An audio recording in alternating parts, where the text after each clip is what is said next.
Hello everyone, this is Payal Tiwari. Welcome to our channel Aadharshila classes. आज इस video में हमारा जो 8th पोएम है फायर हाइम। हाइम मतलब क्या होता है कि अगर किसी के वेलकम में, किसी को रेस्पेक्ट देने के लिए, किसी के ऑनर के लिए हम जो सॉन्ग गाते हैं उसे हाइम कहते हैं। ठीक है, तो फायर को ऑनर करने के लिए जो सॉन्ग गाया गया है उसका नाम है हाइम। तो चैप्टर का नाम है फायर हाइम और इसके पोएट कौन है? केकी एन दरुवल्ला। तो चलिए इसका समरी पढ़ते हैं।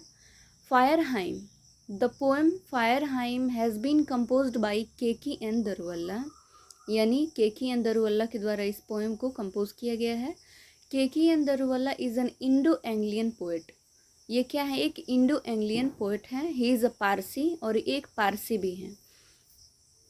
तो यहाँ एक बात जान लीजिए कि जो पारसी लोग होते हैं वो किसी इंसान के मरने के बाद उसके शरीर को जलाते नहीं है, दफना देते हैं। ठीक है, या एक टावर ऑफ साइलेंस होता है जिस पे रख देते हैं। ठीक है, लेकिन जलाते नहीं हैं क्योंकि पारसियों में आग की पूजा की जाती है और इसलिए ये पाप माना जाता है कि आग में शरीर को जलाया जाए। ठीक है, और आग को अपवित्र किया जाए। इन दिस पोएम, इस कविता में the poet describes a ghat where dead body is went. जो हमारे कवि हैं केकी एन दरुवल्ला, वो एक घाट के बारे में बताते हैं जहाँ डेड बॉडी को ले जाया जाता है, जहाँ मृत शरीर को ले जाया जाता है जलाने के लिए। वन डे, एक दिन, the poet is wandering with his father near by a Ghat. Poet क्या है? जो कवि हैं वो अपने पिता के साथ घाट के बगल में टहल रहे हैं। He sees the red hot एम्बर्स still glowing many hours after a dead body has been cremated, he is shocked। यानी जब पोएट अपने पिता के साथ टहल रहे हैं, घाट के बगल से गुजर रहे हैं, तो वो क्या देखते हैं कि एक लाश को जलाया गया है। वहाँ लाश जल चुकी है, लेकिन फिर भी जो अंगारे हैं, आप देखते हैं जैसे कोयला जल रहा होता है तो क्या होता है, उसका रंग बिल्कुल एकदम रेड कलर का होता है। तो वो क्या हो रहा है, अपनी रेडनेस मतलब अपनी क्रुएल्टी दिखा रहा है। ठीक है, और एकदम रेड रेड क्या हो रहा है वहाँ दिख रहा है लव।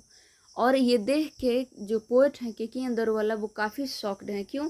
क्योंकि उन लोगों में तो डेड बॉडी को जलाया नहीं जाता है। देखिए यहाँ लिखा है, Parsi instead of cremating their dead bodies carry it to the tower of silence to put there in. यानी पारसी जो हैं वो शव जलाने के बजाय क्या करते हैं, टावर ऑफ साइलेंस पे, यानी कोई टावर होगा जहाँ उस डेड बॉडी को रखाते हैं। He is horrified to see such cruel act.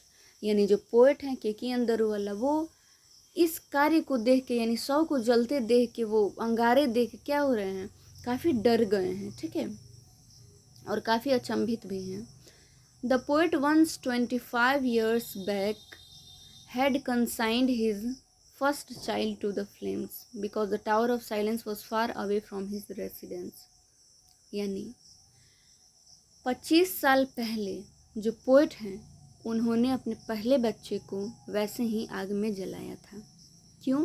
क्योंकि टावर ऑफ साइलेंस जो था, जहाँ वो लोग डेड बॉडी रखते हैं, वो उनके रहने की जगह से काफ़ी दूर था। रेसिडेंस मतलब जहाँ रहा जाता हो।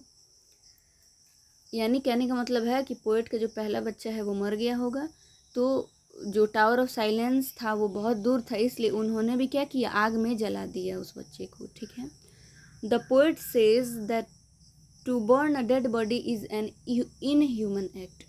और इसलिए कवि कहते हैं कि किसी मृत शरीर को जलाना एक अमानवीय क्रिया है। He regrets that he had consigned his child to the fire. और वो बहुत पछता रहे हैं कि उन्होंने अपने बच्चे को क्या किया, आग में जला दिया था। ही सेज, वो कहते हैं, that he has committed a sin by doing this inhuman cruel act, कि उन्होंने ये कार्य करके, यानी अपने बच्चे को आग में जला के क्या किया, एक बहुत बड़ा पाप किया है, एक बहुत मतलब अमानवीय और एक बहुत ही क्रूएल, बहुत ही क्रूर कार्य किया है।